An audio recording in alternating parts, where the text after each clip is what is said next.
We did not win the war for Yerushalayim in June 1967.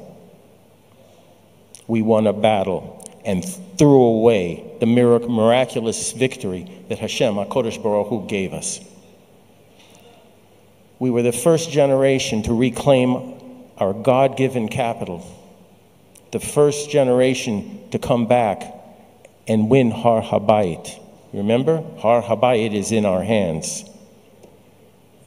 And we didn't rebuild the Beit HaMikdash. We didn't even regulate who could pray and who could not pray on Har HaBayit. We gave it away. And who did we give it away to? A Hashemite regime that slaughtered the old city's Jews and ethnically cleansed it, who destroyed the Churva synagogue, who desecrated Har HaZeitzim, and who turned the Kotel into a garbage dump, chas v'shalom. This is who we turned it over to. And to this day, I cry over that. And why? Because unfortunately, there were people at that time who didn't either understand or care about the miracle that Hashem had given us at that time. After 2,000 years, we reclaimed Yerushalayim. We reclaimed Har HaBayit. And what did we do? We gave it away. So we have to understand that the battles are continuing. The war is continuing. And we've been losing a lot of battles over the past few years. Since 1948, we have tried everything imaginable to get countries to recognize Yerushalayim as our capital and to locate their embassies here. And except for one country, the United States under President Trump, nobody's cared. And the fault is with us.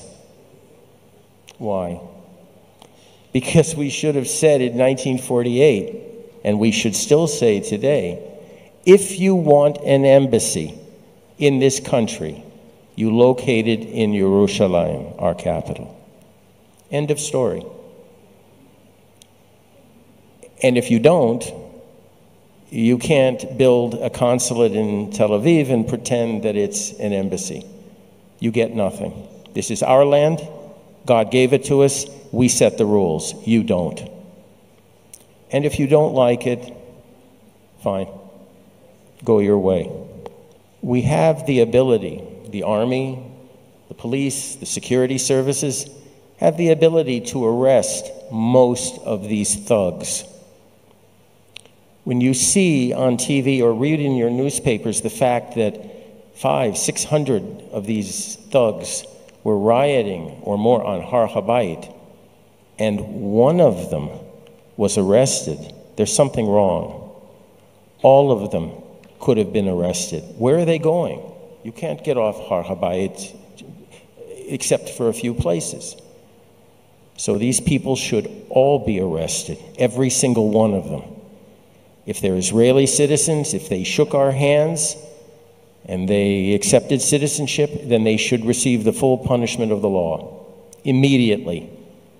And there should be special laws written to prevent weak judges from letting them out of jail, like they did in Jaffa with these thugs that brutally beat 2 rabbis in Jaffa.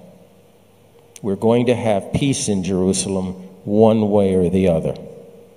I am not, and I want to be very clear about this, I am not in favor of just shooting people. This is not our way. We're better than they are. However, if somebody throws a rock at me, or better, a policeman, or throws a Molotov cocktail, a firebomb at a police car, I'm sorry.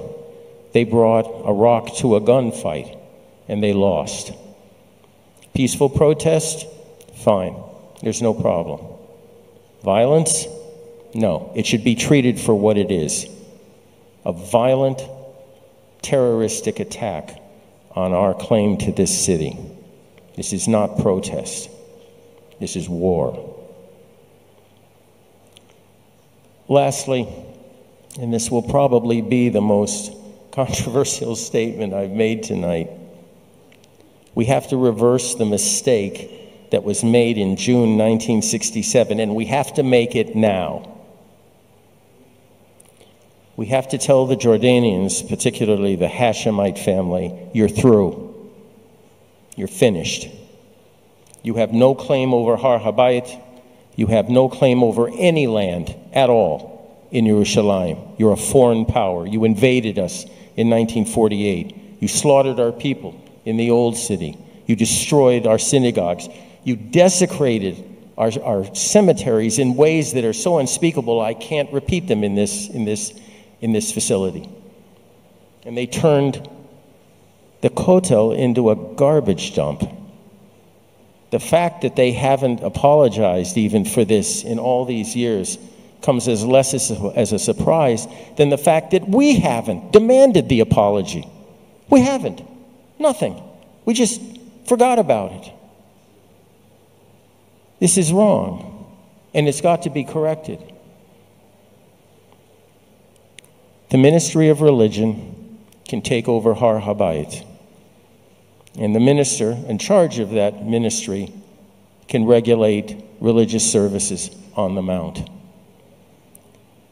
The Waqf, in particular, has got to be escorted across the Jordan, preferably walking on 2 feet. All of them. These are nothing more than inciters to violence and the direct descendants of the Nazis. If you listen to what the Waqf representatives say, it's got to end now. As far as the desecration of Har HaBayit, all of you here know, all of you, what they've done. Digging up our antiquities, while at the same time claiming there was no such thing as a Beit HaMikdash. The main mosque that they dug out of the heart of Har HaBayit, they lose. It becomes a Beit Knesset. It becomes a shul. Simple as that. And we have to take over the Golden Gate, the Eastern Gate, and you all know what that signifies. We have to rededicate it as the portal for Moshiach. May he come soon. Amen. And we should set up a yeshiva there, a full-blown yeshiva at the gate. This is what a self-respecting Jewish state does. It doesn't understand the enemy and try to accommodate his unjust requests for conciliation on their terms. It's what we do as Jews. We fear no one but Hashem.